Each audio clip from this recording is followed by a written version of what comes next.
Hey everyone, welcome to the brand new Peer podcast. Now, I'll be honest with you, I haven't nailed the title of the show yet. This might change by the time this episode gets out to you, but I'll tell you the purpose of this show. The purpose of this show is to get into the minds of the best peer educators out there.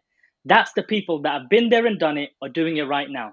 They've got the best experience, knowledge, and insight, and it's important for me to extract it for you to use. That's the purpose. My name's Ams Chowdhury. I'm a junior doctor and the co-founder of Peer, and I'll be your co-host today. Now, today's guest is very special. He's a fellow GKT alumni, he's a peer educator, he's a friend of mine, and he's an ENT surgical trainee. He's known on social media as the ENT surgeon. Welcome to the show, Zohaib. How you doing? I'm doing well, thank you, man. Thanks for having me on today. I'm excited to be part of this new platform that you guys have made. Wicked. Thank you so much for jumping on. You're my first guest. I'm excited. And you know what? It's been a long time since I actually caught up with you. So it's a great opportunity for me. You know what? What I want to start off with is actually for all of our viewers, I want you to take it all the way back, right, to the beginning. Tell me a little bit about how you first actually got into medicine in the first place. What made you become a doctor? And what's your journey into medicine? So my journey started when I was quite young, to be honest. So my grandfather, he became quite ill with a rare blood disease. And actually at the time, I remember that the doctors actually didn't know what was going on with him. So we were in and out of hospital quite a lot. And that was one aspect where I was introduced to the life of kind of medicine and how doctors can help people. And then as I grew older as well, my dad is a upper GI surgeon. So I had a heavy influence as well with regards to healthcare from that side. But funnily enough, he actually told me not to do medicine from an early age. So he you just didn't rebelled. really push me towards it. Was it's not more of rebellion. It's more kind of just doing what you know. So so I followed in his footsteps, and I think he's happy about it. So yeah, that's kind of how I was introduced to medicine. Amazing. So obviously, I know you from medical school. We studied together at King's. It was a really good time and everything. Tell me a little bit about your medical school experience. What was it like for you when you look back? How did you feel it went? Would you do things differently? What things would you do better, or was it just perfect for you? That's a really good question, actually. I really enjoy reflecting on my time in university. I got to meet some really cool people, you included. I think one of the big things I would do actually was pay more attention to first year from all of the kind of the nitty-gritty sciences, which I didn't really appreciate at the time. And then when you become a doctor and you're kind of having to apply all these sciences in the real world, it's a lot better when you actually understand what's going on. But yeah, I had a really good time. I made some really good friends, which I'm still in contact with, the majority of them, to be honest, today. I think the biggest thing from university for me was the social aspect, to be honest. I think King's gets a bit of stick for being quite a poor medical school, apparently, if you look at the charts. But I think in terms of the people there, it's probably the best. It's got the most well-rounded people from all sorts of backgrounds, and it really gives you a good exposure to the walks of life of so many different people. And I think that type of experience isn't something that you can buy. And I think King's is a unique university in that sense that you get that experience, and it's just a great time. But yeah, my question is, did you always know you want to be a surgeon? I would say yes. I think ever since probably first year, when I decided I wanted to do something hands-on. I think for me, medicine has always been being able to change someone's life. And I think that in a short space of time for me, because I'm quite an impatient kind of character in that sense, that I want to I want to do something and see a change. And for me, I found that in surgery that you can, within the space of an hour, you can have someone who's, on death's door, and they come into your room under your responsibility, and you've, taken them to a point where they continue to live on, right? But even the smaller things, so someone who comes in, so in our profession, ENT, someone who comes in, having recurrent, something small like a patient who has recurrent tonsil infections. This can affect kids, hugely by taking them out of university, or school or university, whatever age they are, and it can affect their education and to a greater extent their life. And you can change all of that within the space of about half an hour, 40 minutes, an hour if you're a trainee. And you've taken someone who has 6-7 infections every year, taking them over a month out of education, and the parents have to look after them and things like that, to a state where no more infections. And that for me was a really big pull towards surgery in itself. Amazing. So when you look back, if you could go back to the young Zohaib, right, if you were to give some tips now on how to basically optimize himself for surgery, what would you say to first year Zohaib? In first year, I think the main thing would be to really learn the anatomy. I think that was the big thing. I think the problem nowadays with a lot of medical schools is that they're really steering away from surgery, and they're reducing the amount of practical exposure that you can get. I think in King's, they've actually scrapped the surgical rotation that we used to have towards our final few years, which I think is just incredible how you can, take out half of medicine and just say, the whole of surgery, we're going to scrap that, and you don't need exposure to it. Let alone, the several different specialties within surgery that we don't get any experience in. Why do you think we're going the opposite way, though? So you're talking about exposure, right? So I think at medical school, lots of people say we want to be a surgeon, right? People shy away from saying the other specialties like GP training and things like that. So do you think it's because of, I don't know, is it social pressures? Why have we suddenly switched phase where we've just sort of, before it was full exposure to everything surgical, to now reducing anatomy, reducing dissections, reducing that exposure, and now we've gone the opposite way? What's playing a hand here? Any ideas? I think one of the big things is the government kind of pushing people towards a primary care service. So they need a lot more GPs. And one of the ways this is done is by encouraging people at medical school to pursue the career. So it's made a lot more it's made to look a lot nicer. So it's a short training program. You're exposed to it heavily in university. You have placements in GP. I remember that we did as well. We have to do lots of placements in GP and spend a lot of time there. So you end up going down a route that you're familiar with, rather than picking up on something like surgery, where when you're towards your end of 5 years, you realize you haven't had any exposure to surgery, and then you're told you need to make a decision on what on what jobs you want, and having had no exposure to surgery, people tend to go for the jobs that they're comfortable with and that they've had exposure to. And some people do their GP rotations and really like it and enjoy it, but it's a shame that certain people would also have that same experience with surgery, but now that's been taken away. So a lot of people aren't given that opportunity to fall in love with surgery the same way me and you had that opportunity. Because I think even yourself, you were really interested, and you saw the kind of amazing side of surgery, and for your own reasons decided towards a different kind of career. Absolutely, man. I think exposure is so important, So if you're not, it's the whole saying, isn't it? If you're not exposed, if you don't know what's out there, you'll never know if you really like it. And only when you taste it, you can really choose to pursue it and really dive deep into it. Now, so I feel for people who are missing out on it, actually. Now, actually, a study also showed that medical student exposure and their sort of satisfaction levels with that exposure is important for them deciding their future careers. So it's absolutely important. On that point of exposure, right? ENT, I hardly got exposure at that. Not many of our friends or our friend circle ever got exposure to ENT. It was often, I think, just a module, or we did some just textbook reading really of ENT. How did you suddenly decide I'm going to go and pursue ENT surgery? What made you fall into that? So that's actually a really good question, because it's like you were saying, it's really difficult to get exposure to surgery, let alone specific specialties within surgery. And with all of these competitive things, you actually have to decide fairly, early on if you want to Yeah. if you want to tailor your portfolio towards a certain specialty. So I think for me, it was around my fourth year where I sat down with myself and I just thought, you know what?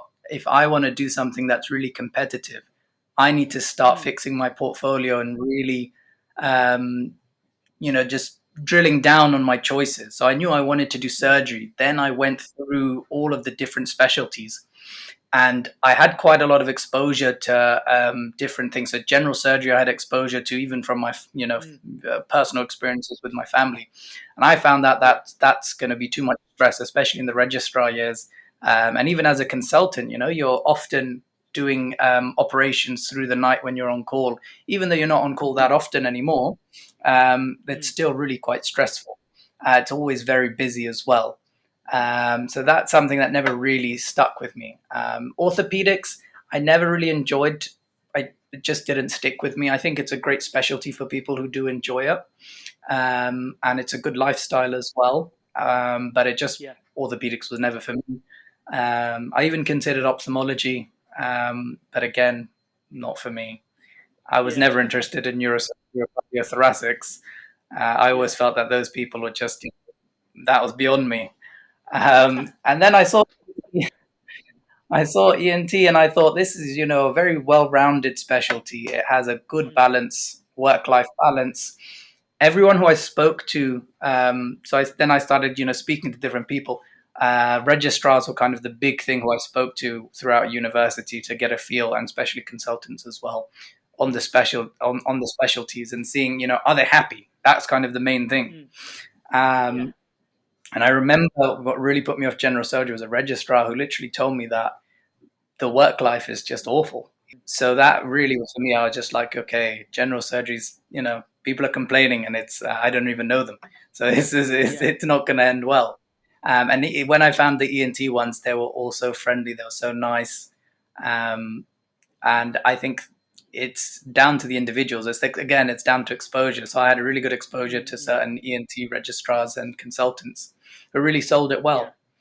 And then, the more I looked into it, the work-life balance, the different patients that you see from pediatrics to old age, the surgeries themselves were, they're just really nice, from the small, quick operations to the big head and neck cancer resections, if you really want to go down that route, to the airway emergencies, if you're into the thrill of life and death situations. It had it all. I knew it was difficult to get into, but there's still quite a few training programs for it compared to other things like neurosurgery or something like that. And that's really when I decided that this was going to be for me. And then I started working on my portfolio for the core surgical training program. And that was around fourth year.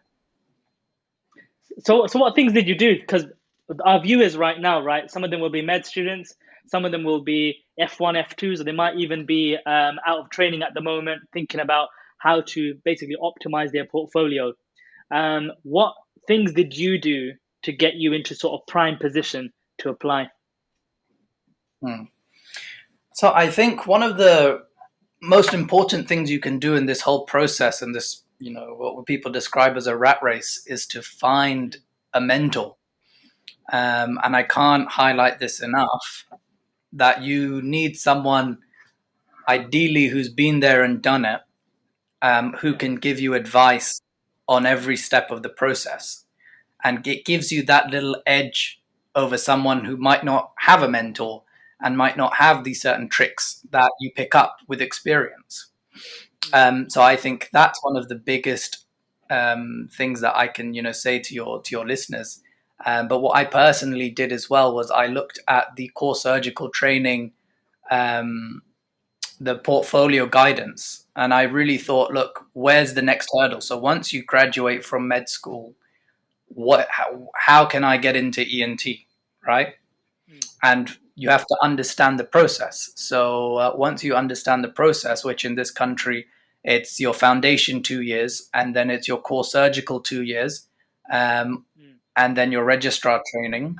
Or after your foundation training, you can get a run-through program, which includes your 2 core training years, and it takes you straight through to registrar training and then consultancy.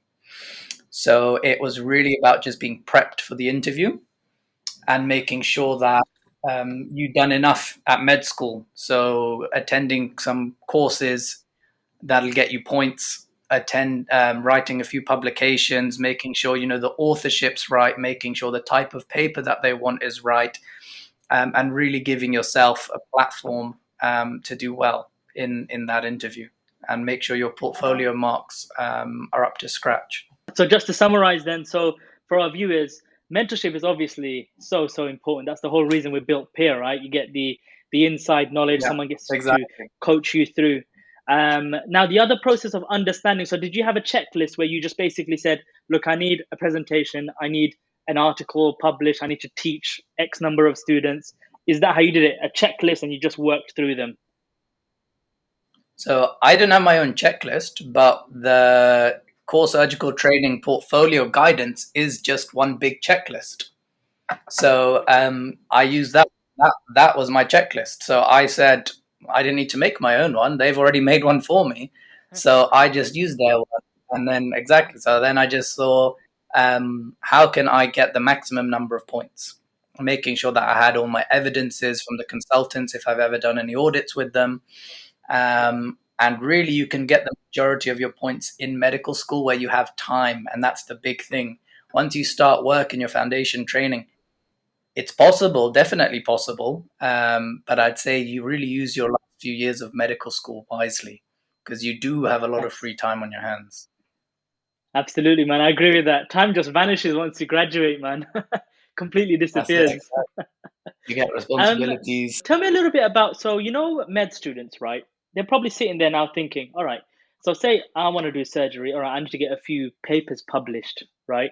What advice would you give them? How would you say this is how you can potentially go and get yourself published? What are some steps they could practically do? Yeah, I think practically for medical students, I've actually written a post about this, by the way. So practically, what they should do is the first thing is don't do it alone. I think that's the best piece of advice. Again, it comes back to mentorship, and it comes back to having people around you to help you out. The best chance you'll have is to find a registrar, because all registrars need to publish as well, or a consultant who you'll have had many placements in medical school. So it doesn't have to be specific to any topic. It can be in anything, especially at your core surgical training years. It's better if it's in a surgical specialty, but it doesn't have to be. Speak to them and ask them, are they involved in any research that's near, near a stage of being written up? You can ask them for case reports. You can ask them if there's any papers that or any topics they need reviewed. So you can do a literature review, and that's also a good way to publish. But the best thing to publish is original research. So if they have any projects that are ongoing. Now, if you're keen and you have an idea of your own, again, take it to a registrar or someone who you know in the hospital, and take it to them and see if they can help you make it a reality.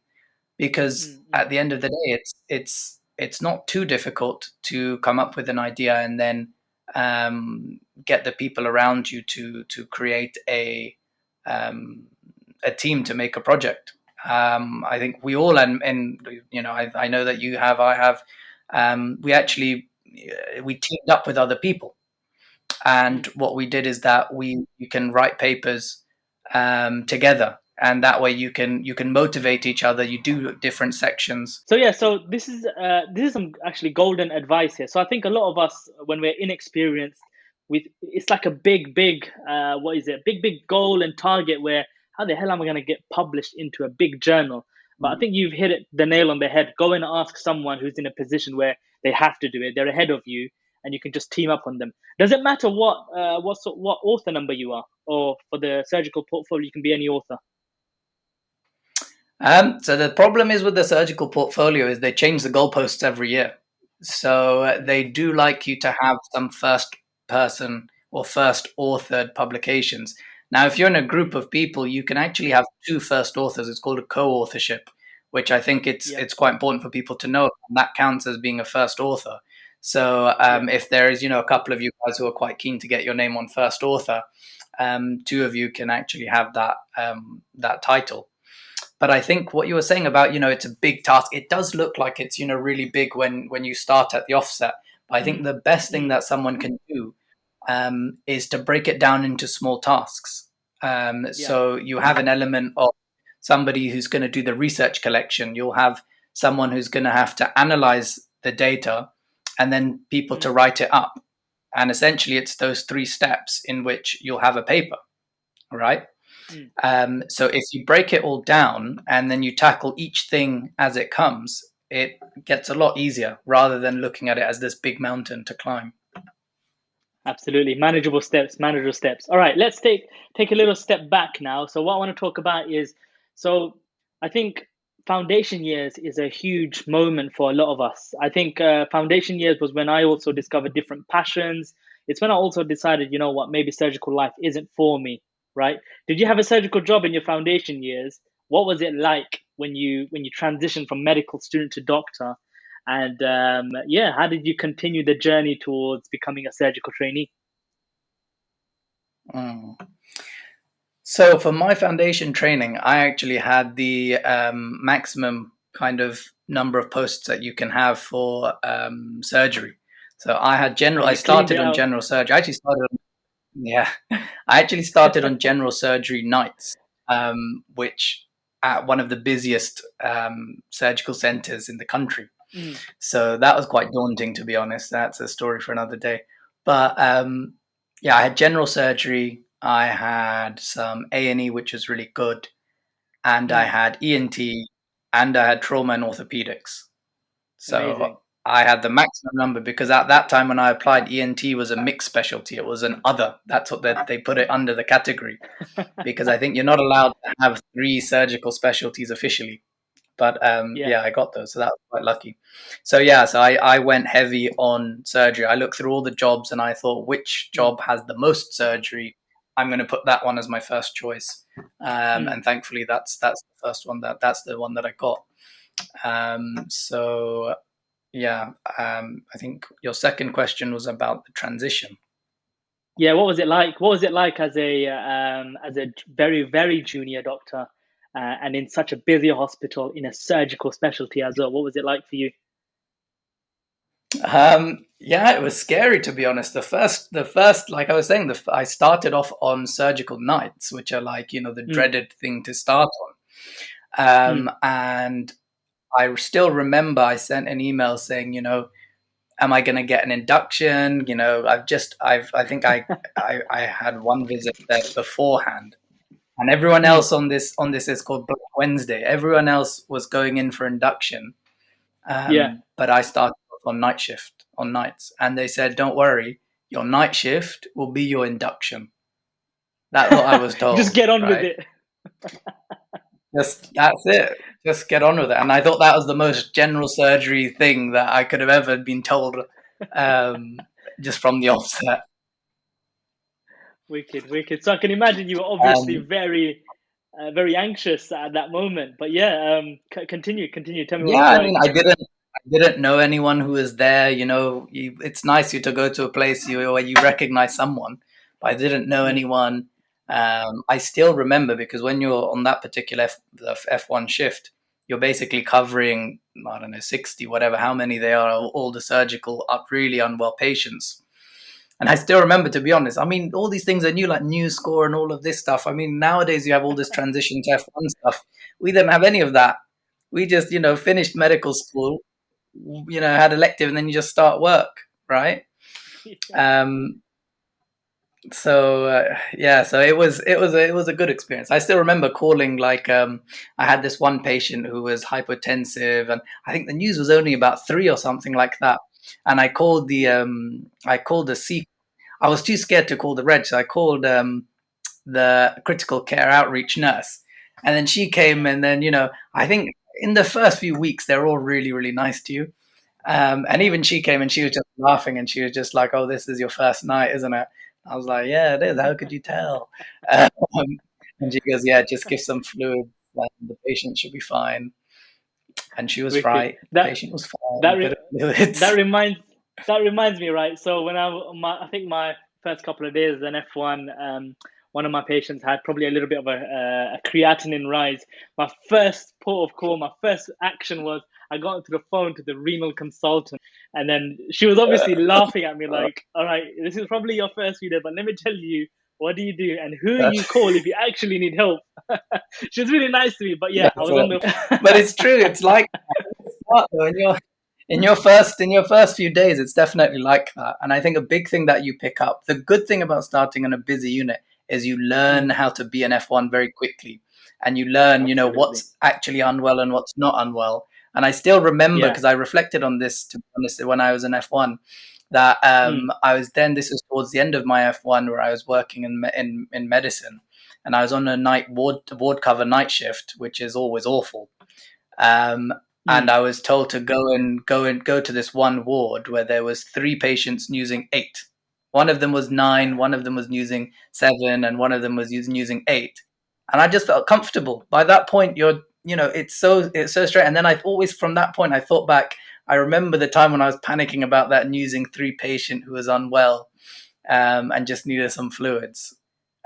absolutely. When you can just pick it up so quickly. But I think sometimes it is trial by fire, um, Mm, mm, mm. and yeah, sometimes it works. I don't think it's a great way, to be honest, to learn, but sometimes Yeah. it does work.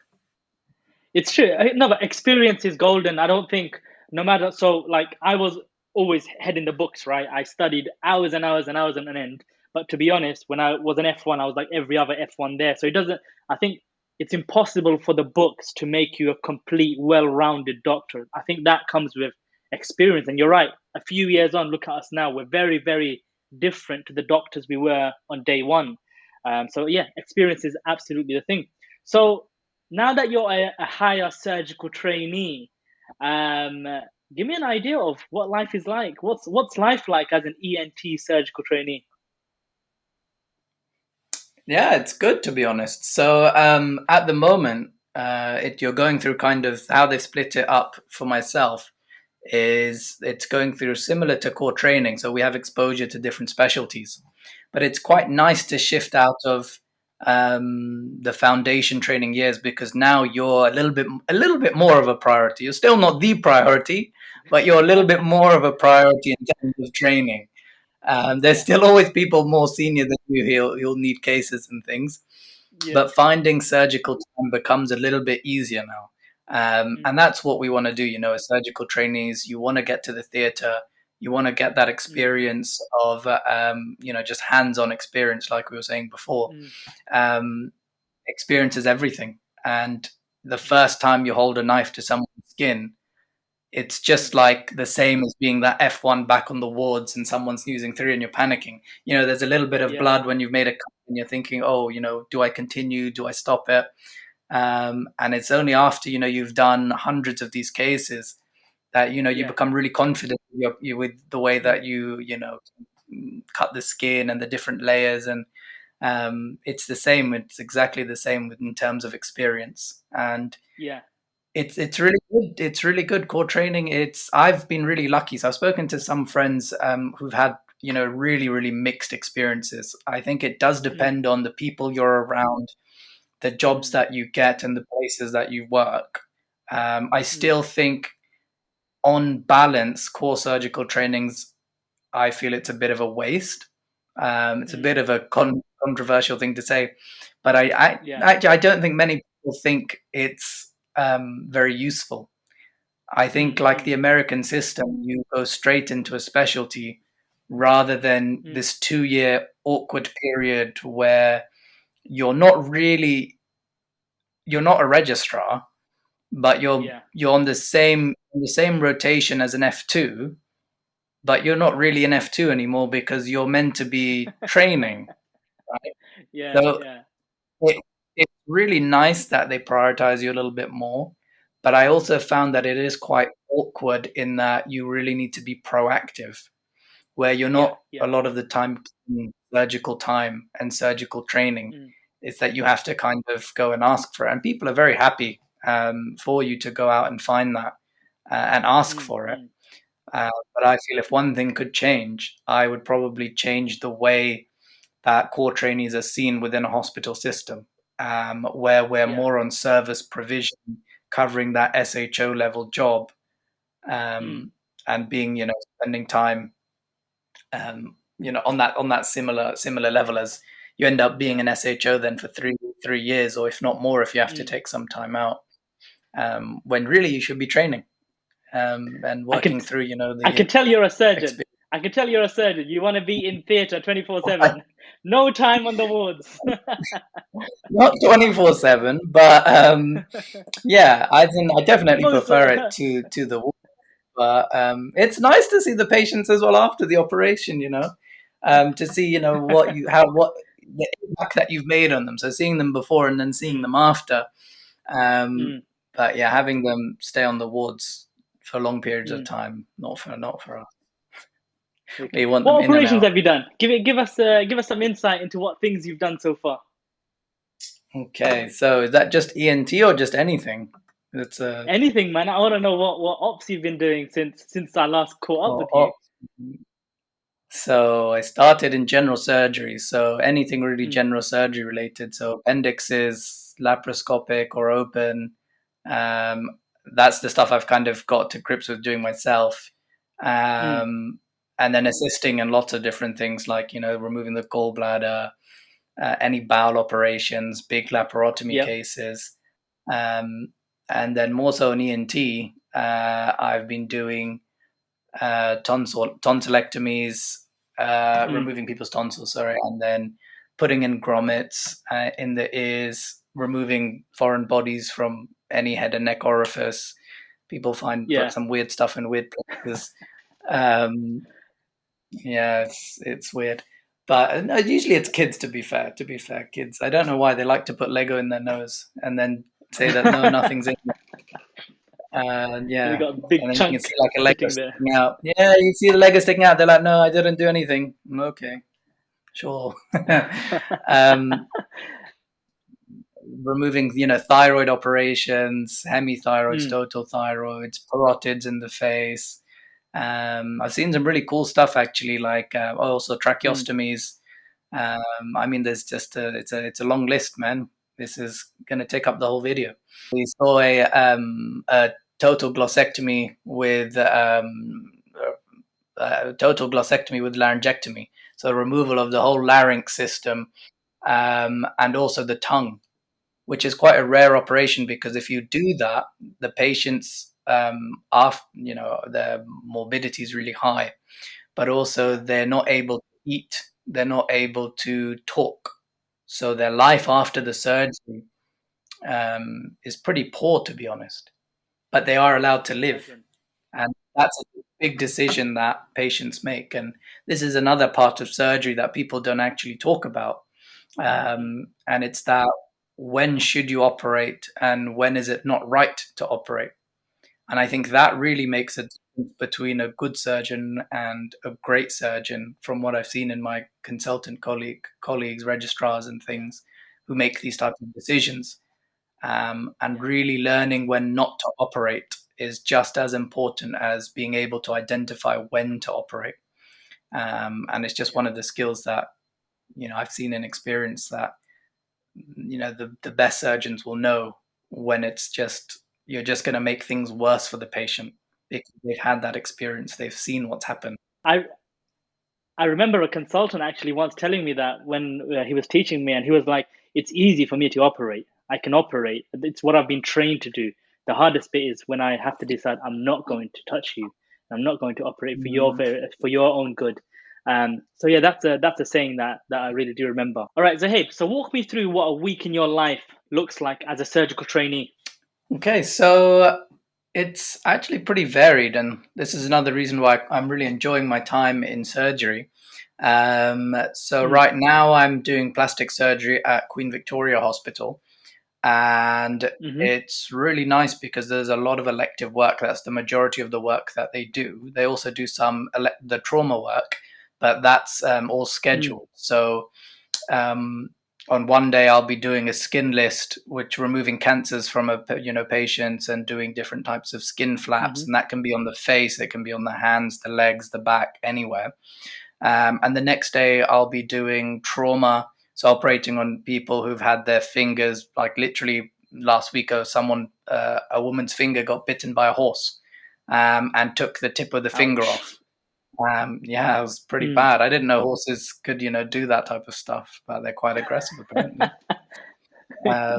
Because we get lots of cat bites and dog bites, but it was the first time I've experienced a horse Mm. bite, and it took the tip of the finger clean Mm. off. So that was really interesting. Ouch. We'll have clinics as well. So in the week, we'll have different clinics where we have Mm. to see patients with different problems. And then there's always the wards. So you'll spend time on the ward seeing the patients who are there. And that's Mm. really a mix of everything that goes on. We usually have also teaching Mm. once a week as well. Um, Amazing. and then it's the socializing, at lunch, find your friends, get something to eat. Yeah. Um, Wicked. yeah. You should also have time, by the way, for your audits and your projects, which a lot of people don't know about, and a lot of rota people don't give you. But apparently, the new contract says we're Mm. allowed 2 hours a week. Not that we get it, but it's just good to know that you're Mm. meant to have also time in the week to do your audits and It just stuff. makes it So more painful though, because it says that it does. we're supposed to have it in the contract, but we don't get it. No. Well, you can. So Uh, that's the thing. One of my friends in the last job that I had, he wrote a really long email, and he got it sorted out. He really fought his way for those 2 hours, and he got his 2 hours. He got it for us all. It was great. So you just need to be on it. Yeah. I've got an important question for you that just popped into my mind. The MRCS exam. So you sat that exam as a F1, F2? I sat it as an F1, and then at the start of my F2. Wow. Okay. So first of all, congratulations on that. How did you balance exam revision alongside working life? Because when I started work, right, I found that obviously a lot of your hours were spent at work. You were on call. You were doing weekends. When do you revise? How did you revise for that exam? Give us some tips, right? Give us some tips for Mhm. the MRCS for the people that are sitting it. I think this winter, I think is the next sitting. Um, so yeah, so tell us, give us a That's few what a tips. sitting. They should have a sitting in September.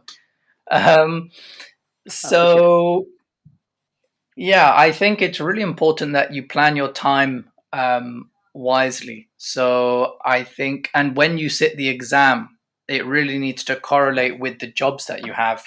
And I think that's the best advice. I'd say you need about 4 months Mm, if while you're working for this exam, for the Part A exam especially, mm, and pick it in a job where you know you'll have some free time on your hands. So if you have a really busy, mm, like general surgery rotation or acute medicine rotation, where you don't have a lot of time to do extracurricular activities, or where you're going to be finishing late or you're working lots of weekends, that's not an ideal four mm, months to sit an exam after.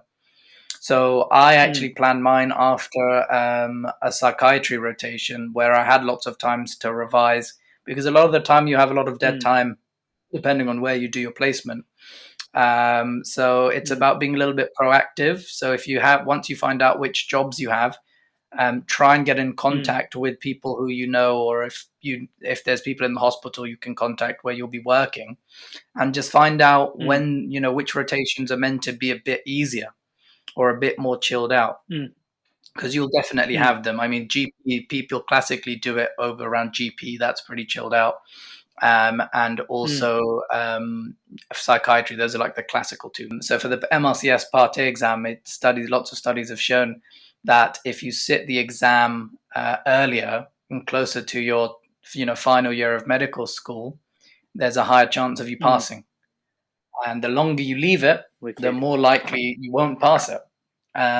So I would say don't delay it, and you have to do it Mm, before you become a registrar anyway. And when you get to your core training, you want to mm, concentrate on surgery. You don't really want to be concentrating on exams.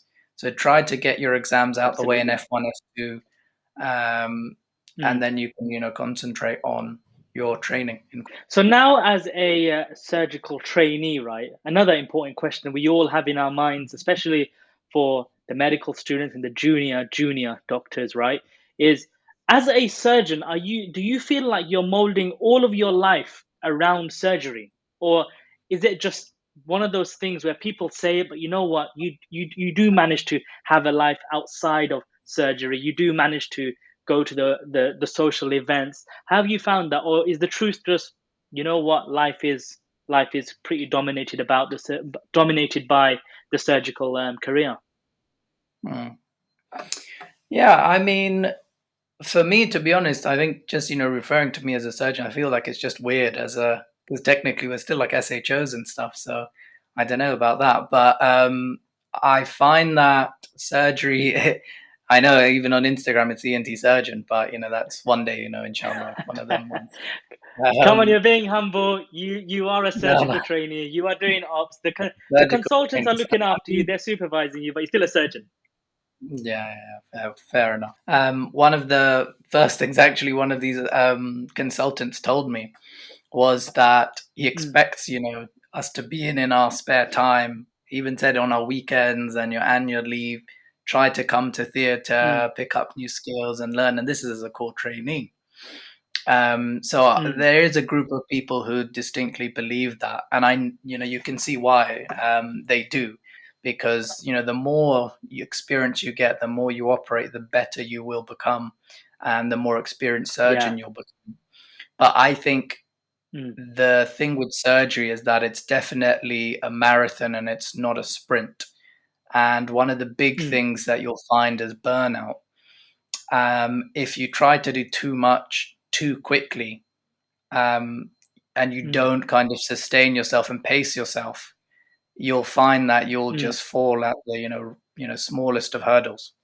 So I think mm, for your own sake, for your own mental health, your own well-being, you need to find a way to have that balance. And for yeah. myself, I meet up with friends, go to restaurants. I'll go on holidays. I love to travel. Mm, So yeah, I amazing. keep those activities up. As for playing football, I haven't done that for a while. So hopefully I'll get to that level of fitness. Going No, to the gym, things like you're that. not It's just getting any important. invites anytime soon, then. Yeah, you just jealous, man. Don't want to embarrass you. Hum- Humble, brother. Okay, so wicked, man. No, that's really nice to know that you're finding that fine balance. And in a sense, I agree with you. In a sense, for example, if I was going to allow you to operate on me, I'd want to know that you've got a good amount of experience. And I get the fact that why I understand why people encourage you to find theatre time, in this to give you more experience, to learn the techniques and everything. So I do appreciate that, but I appreciate how you said, look, it's a marathon, and you being in theatre 24/7 in every pocket of time is actually going to be probably worse off for your mental health and life in general. It was just one point I wanted to add from a consultant. So you just triggered this memory that I had. Go for That it. this one consultant gave me some really good advice, actually, which is really against the grain. And he's a new consultant, young consultant. So I think that this really is a testament to how attitudes on this are changing. The first example I gave you was from an old school consultant. And this consultant, he's an ENT consultant, he's really young. He told me, I asked him, just give me some advice. And he said Mm, that you, as a surgeon, you're more than just a clinician. You have to prioritize yourself and you have to have activities outside of work if you want to be there, in the long run. And I think that advice is just so truthful, and that we don't really get that advice. And I feel like a lot of people get to that age where all they've done is surgery, and that's all they know. They don't have any hobbies outside of it, and they're amazing surgeons. No doubt, they're amazing surgeons.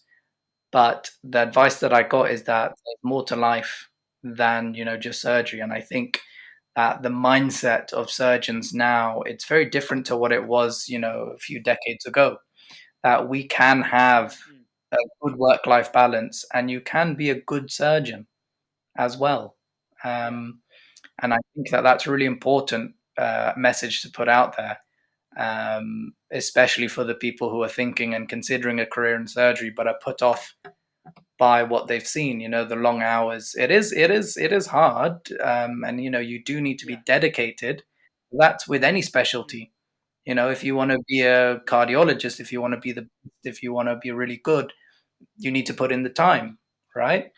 And the same thing goes with surgery, with any specialty. It's that the more time you put in, the more you'll get out. But at the same time, there's a balance, and more we're shifting towards having a better work-life balance. It's not perfect.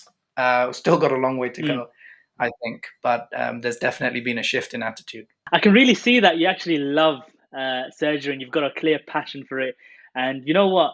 You fit the bill. You fit the bill as a trainee surgeon right now, because I don't fit the bill, because I can't do what you're doing. I don't have the love, the passion, and the desire to do it. But you've clearly got that, the way you've nailed your exams, moved on, got into training, and that you're continuing on that path. I really love that.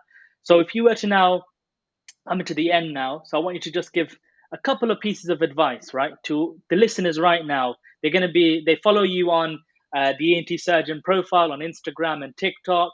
The people who are inspired by you and looking to just follow in your steps, essentially, what advice would you give them, to all of our listeners? I don't know about following in my steps. I want people to do much better than whatever I do, but and make their own paths. But if you're seriously considering a career in surgery, I think go for it. Don't let anyone put you off. Don't be scared of working hard, because anything in life, that's worthwhile. It's difficult. Any career that you choose is difficult, but what makes it easy is that passion, and that desire to learn more and actually want to go into work. Like, I'm at a point right now where I actually enjoy going to work, because I know I'm going to be operating. I'm doing something that I enjoy, and to be honest, it is actually really nice, because the first few years, when you're foundation training, you don't have that same field. But when you're in a specialty that you want to be in, you worked hard to get there, Yeah. you enjoy it. There's always ups and downs in anything, but I think the biggest piece of advice I can give, and it's a bit of a cliche, but do what you love, and don't let people put you off of that. And even before that, you need to find out what you love, or where your passions lie, and that's given by exposure. Speak to people, get out there, get involved with different projects, immerse yourself. And one of my biggest regrets will be not doing, similar things to what you've done, Ams, where, you've really branched out and you've gone, into all of this medical education and technology stuff. And I think that's, a really cool, innovative way to go now. And I really like now how a lot of medical students are minded like that, to try different things. Not just go for the standard training pathways and things. So just keep your ears peeled, and do what you love. I love it. I love that piece of advice, because you know what? If you look at the grey clouds that are over us healthcare professionals right now, it just seems like doom and gloom, that no one likes their job anymore. And I've got you now sitting here with a smile telling me that you love the fact that you can go into work. That's weird. That's like, what's going on? There must be something wrong with you, by the way, if you're saying that, right? But there's nothing wrong with you. That's what it is. So no, I love that. I want you to now just finish with, describe surgery in just 3 words. That's it. Describe surgery in 3 words. What are the 3 words that come to your mind straight away? Artistic, specialized, and beautiful. Love it. I'm just going to post you have an appreciation of, the anatomy of someone. Even I remembered, one of the consultants did this massive head and neck operation, and he lifted the skin flap completely off the neck. And the first time, you just see everything within the neck, all of the, the external carotid artery, all the veins, and the different muscles that are there, and the nerves that, supply all the muscles and things like that. it is really quite amazing. It's something that's quite special. I can appreciate that. That is incredible. Just, I mean, when you really and truly just think about any organ, any anatomy, anything of the body, really, it's so beautifully put together and functioning like some kind of orchestra. The heart. So I was always obsessed Mm. about the heart, right? Just the Yeah. when I used to look at the electrophysiology of the heart and everything, it's incredible. And you're right. So I can really appreciate the beauty that you see anatomically as a surgeon, especially. But yeah, no, Zahib, thank you so Mm. much for your time today, this evening. My pleasure. I really appreciate it. In terms of Peerr now, right? So Peerr is the platform where I'm looking to basically extract the knowledge that's in your head. You might think that, look, I'm junior, but you're not. Like I said, you sat the MRCS recently. You're in training right now. You can teach a lot, and you're doing so through your Instagram page. I'm just trying to centralize it on the Peerr platform now. So I just want to know, what things can we look forward to in terms of content from you on the Peerr platform? Yeah, so I think what you've done is amazing, to be honest. First of all, let me say that I think I've been one of your biggest fans since the start of Peer, and I think it's going to go Thank you so into much. really big places. But I think for myself, I don't want to give away of what you guys are planning to do, but I know there's lots of new features, cool features that I'm going to be willing to try out. So keep your ears and eyes peeled for that. But I think lots more questions that are specific to ENT and core training as well, Mm, directed towards exams, and just gaining an appreciation for ENT, which you're not really taught very well. So if you want to be a doctor, you obviously want to get good exposure to everything, especially even GPs, mm, medics, everything. And it's mm. clinical questions, real life scenarios from my own experience, and even some pictures that I've taken, and there's one picture even of my own inside of my own ear. So check it out. Yeah, Um, I think it's a great amazing. tool. Really good. Amazing. Thank you so much, Zahid, for the really kind words. To the viewers now, so yeah, Cool. check out www.peer.io. What we're doing is we're bringing on the best educators that we can all learn from. Thank you for watching, and we'll see you in the next episode.